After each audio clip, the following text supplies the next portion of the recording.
ನನ್ನ ಒಲವಿನ ಸಹೋದರ ಮತ್ತು ಸಹೋದರಿಯರೇ, ಇವತ್ತಿನ ಮೊದಲನೇ ವಾಚನದಲ್ಲಿ ಸಂತ ಯಾಕೋಬರು ಒಂದು ಒಳ್ಳೆಯ ವಿಷಯವನ್ನು ನಮ್ಮ ಮುಂದಿಡುತ್ತಾರೆ. ಆ ವಿಷಯವೇನೆಂದರೆ, ನಮ್ಮ ಸಂಕಷ್ಟಗಳಲ್ಲಿ ನಾವು ತಾಳ್ಮೆಯಿಂದ ಇರಬೇಕು ಅಥವಾ ಸಹನೆಯನ್ನು ಕಳೆದುಕೊಳ್ಳಬಾರದು. ಆದರೆ ನಮ್ಮ ವಾಸ್ತವಿಕ ಜೀವನದಲ್ಲಿ ಕಷ್ಟ ಬರುವಾಗ ತಾಳ್ಮೆಯಿಂದ ಇರಲಿಕ್ಕೆ ಸಾಧ್ಯವೇ ಎಂಬ ಪ್ರಶ್ನೆ ನಮ್ಮಲ್ಲಿ ಉದ್ಭವಿಸಬಹುದು.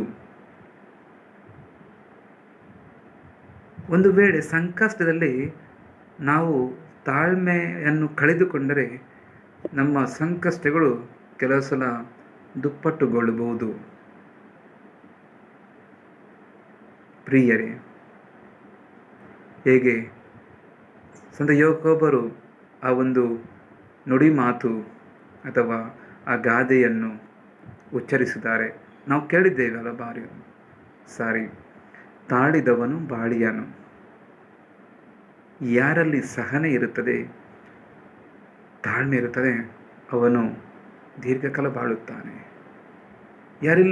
ಯಾರಲ್ಲಿ ಇಂತಹ ಸದ್ಗುಣಗಳು ಕಾಣುವುದಿಲ್ಲ, ಖಂಡಿತ ಒಂದು ರೀತಿಯಲ್ಲಿ ತಮ್ಮ ಜೀವನದ ಆ ಅವಧಿಯನ್ನು, ಆಯಸ್ಸನ್ನು ಕಡಿಮೆ ಮಾಡುವ ಪರಿಸ್ಥಿತಿಗಳು ಖಂಡಿತ ಉದ್ಭವಿಸಬಹುದು.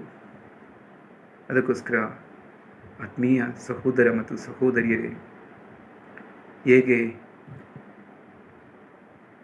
ಯೋಬ ತನ್ನ ಕಷ್ಟದಲ್ಲಿ ತಾಳ್ಮೆಯನ್ನು ಕಳೆದುಕೊಂಡಿಲ್ಲ, ಅದಕ್ಕೋಸ್ಕರ ಪ್ರಭು ದೇವರು ಅವರ ಆ ಒಂದು ಸಹನೆಯನ್ನು ಮೆಚ್ಚಿದರು ಹಾಗೂ ಎಲ್ಲವನ್ನು ಕಳೆದುಕೊಂಡು ಸಂಕಷ್ಟದಲ್ಲಿ ಇದ್ದ ಯೋಬನಿಗೆ ಎಲ್ಲವೂ ಮರಳಿಕೊಟ್ಟರು. ಅಂತಹ ದೇವರು ನಮ್ಮ ದೇವರಾಗಿರುವಾಗ ನಮಗೆ ಚಿಂತೆ ಏಕೆ, ಭಯ ಬೇಕೆ? ಪ್ರಭು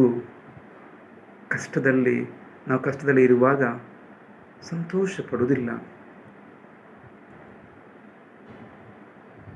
ಮತ್ತು ನಮಗೆ ಕಷ್ಟಗಳು, ಬೇನಿಭಾವನೆಗಳು ಬರುವುದು ಯಾತಕ್ಕೋಸ್ಕರ ಅಂದರೆ, ನಾವು ಹೆಚ್ಚು ನಮ್ಮನ್ನು ಸೃಷ್ಟಿಸಿದ ದೇವರನ್ನು ನೆನೆಸುವುದು ಅದಕ್ಕೋಸ್ಕರ.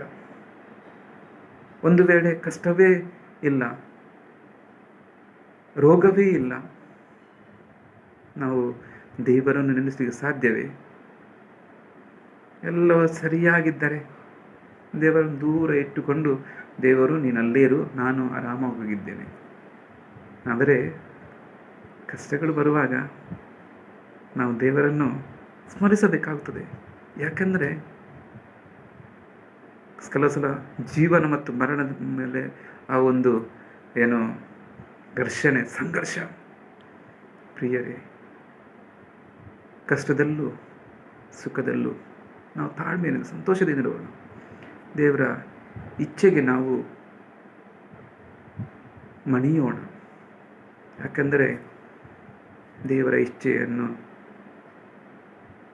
ಇಚ್ಛೆ ಪ್ರಕಾರ ನಾವು ನಡೆದರೆ ಎಲ್ಲವೂ ನಮಗೆ ಒಳಿತಾಗಿಯೇ ಪರಿಣಮಿಸುತ್ತದೆ. ಈ ಒಂದು ವಿಷಯ ನಮ್ಮ ನೆನಪಿನಲ್ಲಿ ಇಟ್ಟುಕೊಂಡು ಬಾಳೋಣ.